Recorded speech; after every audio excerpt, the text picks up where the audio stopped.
I like solving the puzzle. I like the CSI. I also like frogs, and so I also feel a real drive to help understand how pesticides and other chemicals are affecting amphibian populations. Hayes and his students have been looking for clues in the Salinas Valley. 50% of the U.S.'s agricultural products come out of California. Something like 85% of the country's lettuce comes out of Salinas, 90% of the almonds. It's called the salad bowl of America. California uses more pesticides than any other state. The second biggest is Florida. Things like chlorpicrin is used out here on the strawberries. Chlorpicrin is a nerve gas. These are guys who are applying it, they're out there picking it. Methyl bromide is a fumigant, something you pump into the soil. What are some of the other big ones, you guys? Diazonol. Some atrazine. This will all end up in the river that we're working in here. It might look like we're out in the bush somewhere, but 15 feet on either side, we're surrounded by agriculture, and the runoff ends up in this river. All of the algae is a result of all the nutrients, because a lot of fertilizers are used in agriculture.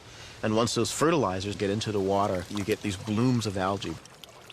I wouldn't say it's a sign of a healthy river. This is a site where we typically find compromised immune systems, tadpoles that aren't able to fight off disease.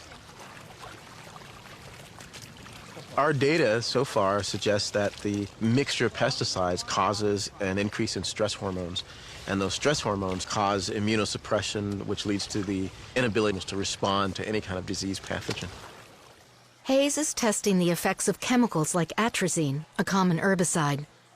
We have a whole family of animals where we've eliminated the female chromosome. Specimen 01. These animals that we know are genetic males have been exposed to atrazine for their entire life.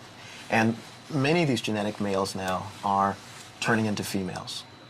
You can see he's got eggs that kind of look like they're in a sack. These are actually yolked eggs ready to be laid. What's happening is you're skewing sex ratios. You can get genetic bottlenecking, which can cause crashes. And quite frankly, if you're a genetic male, it'd be nice if you developed as a genetic male. And now we have a chemical very common in the environment that's effectively sex-reversing animals. I'm going to show you something pretty amazing, scientifically speaking.